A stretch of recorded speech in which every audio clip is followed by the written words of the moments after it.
ನಮಸ್ತೆ ಚೇಳೂರು ನ್ಯೂಸ್ ಕನ್ನಡಕ್ಕೆ ಸ್ವಾಗತ.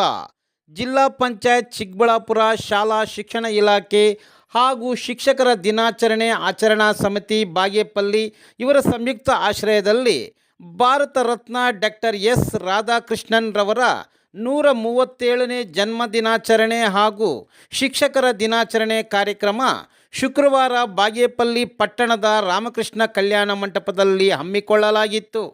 ಕಾರ್ಯಕ್ರಮದಲ್ಲಿ ನಾಡಗೀತೆಯನ್ನು ಶಿಕ್ಷಕಿಯರು ತನ್ನ ಸುಮಧುರ ಕಂಠದಲ್ಲಿ ಸುಶ್ರಾವ್ಯವಾಗಿ ಹಾಡುವುದರ ಮೂಲಕ ಎಲ್ಲರ ಮೆಚ್ಚುಗೆಗೆ ಪಾತ್ರರಾದರು. ಕಾರ್ಯಕ್ರಮದಲ್ಲಿ ವಿವಿಧ ಇಲಾಖೆಯ ಉನ್ನತ ಮಟ್ಟದ ಅಧಿಕಾರಿಗಳು ಉಪಸ್ಥಿತರಿದ್ದರು.